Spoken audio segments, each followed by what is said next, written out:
అబద్ధం చెప్పట్లా నీకులాగా. అంటే నువ్వు ఈరోజు పొలిటికల్గా మన కాన్స్టిట్యూషన్ బ్రేక్ డౌన్ అవుతుందని చెప్పి రాష్ట్రపతి పాలన విధించాలని ఏకంగా మాట్లాడుతున్నావంటే నీకు ఎంత తహతహగా ఉందో అధికార పీఠంలో కూర్చుని పోవడానికి నాకు అర్థం. అంటే అధికారం కోల్పోయి నెల రోజులకే ఏ రకంగానైనా దొడ్డిదారిని ఎలా అయినా వెళ్ళిపోవాలని ప్రజల్ని మభ్యపెట్టడానికి నువ్వు చేస్తున్న మైండ్ గేమ్ క్లియర్గా జనాలకు అర్థం కావాలనే ఉద్దేశంతోనే నేను ఈరోజు ప్రెస్ ముందు కూర్చున్నా.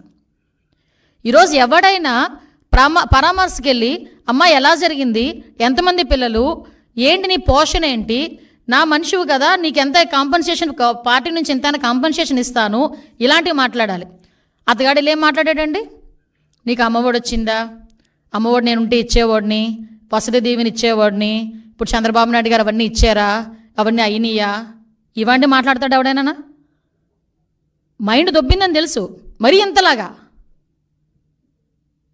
జగన్మోహన్ రెడ్డికి పరామర్శ. అంటే నేను ఎందుకు క్లియర్గా ఎక్స్ప్లెయిన్ చేస్తున్నానంటే అతను పొలిటికల్గా ఒక ప్లాట్ఫామ్ గురించి ఎత్తుక్కుంటున్నాడు. దానికి మాచర్ల అనే ఇష్యూని క్రియేట్ చేసుకున్నాడు. వినుకొండ అనే ఇష్యూని క్రియేట్ చేసుకున్నాడు. ఆ వినుకొండలో జరిగిన ఇన్సిడెంట్ గురించి పర్టికులర్గా దాని మీద ఏదో రకంగా వెళ్ళి బురద జల్లాలనే ఉద్దేశంతో అతను వెళ్ళి అక్కడ మాట్లాడాల్సిన మాటలు మానేసి హత్య జరిగిన చోట రషీద్ గురించి మాట్లాడడం మానేసి, రషీద్ గారి తాలూకా కుటుంబం గురించి మాట్లాడడం మానేసి ఫోటోలు చూపిస్తున్నాడు. ఎస్, నేను ఉన్నట్టే ఫోటోలు చూపించావు. ఫోటోలు చూపించినప్పుడు ఏం చెప్పావు? ఎమ్మెల్యే గారి భార్యకి కేక్ తినిపించావు, 10 సార్లు నొక్కి నొక్కి నొక్కి నొక్కి చెప్పావు. మా వాళ్ళు సోషల్ మీడియాలో వేస్తున్నారు, భారతి గారితో ఫోటో ఉంది అతనికి సెల్ఫీ. మరి ఎమ్మెల్యే గారి తాలూకా ఒక్క జిలానీనే హత్య చేశాడు, జిలానీనే అరెస్ట్ చేశారు, మిగతా వాళ్ళందరినీ ఎందుకు అరెస్ట్ చేయలేదు, ఇతనితో ఇంతమంది ఫోటోల్లో ఉన్నారు అని నువ్వు అన్నప్పుడు భారతి గారిని కూడా అరెస్ట్ చేయాలా? నిన్ను కూడా అరెస్ట్ చేయాలి. ఎందుకంటే నీతో కూడా సెల్ఫీ ఉంది, నేను చూపించమంటే చూపిస్తా. భారతి గారితో సెల్ఫీ ఉంది. ఎందుకంటే ఇంతకుముందు మీ పార్టీలో చాలా యాక్టివ్ పార్టిసిపెంట్ కదా. వాళ్ళ మధ్యలో ఉన్న వర్గ విభేదాలతో ఒకరినొకరు అక్కడ చంపుకోవడం అనేది తప్పు. నేను దానికి ఏకీభవించట. చంపుకోవడం అనేది ఎట్టి పరిస్థితుల్లో అంత బ్రూటల్గా చంపడం అనేది తప్పు. ఇమ్మీడియట్గా అరెస్ట్ జరిగింది, రిమాండ్కి పంపించాం. ఎక్కడ కూడా ఎటువంటి ఇబ్బంది కలగకుండా చూసుకున్నాం. నువ్వు వెళ్ళి రెచ్చగొడుతున్నావు, మళ్ళీ అక్కడికి వెళ్ళి వినుకుండా నువ్వు వెళ్ళి అక్కడ రెచ్చగొట్టి నువ్వు మళ్ళీ తిరిగి మాట్లాడితే పరిస్థితి వచ్చిందంటే ఒకసారి నీ తాలూకా మైండ్ సెట్ ఒకసారి ఆలోచించు.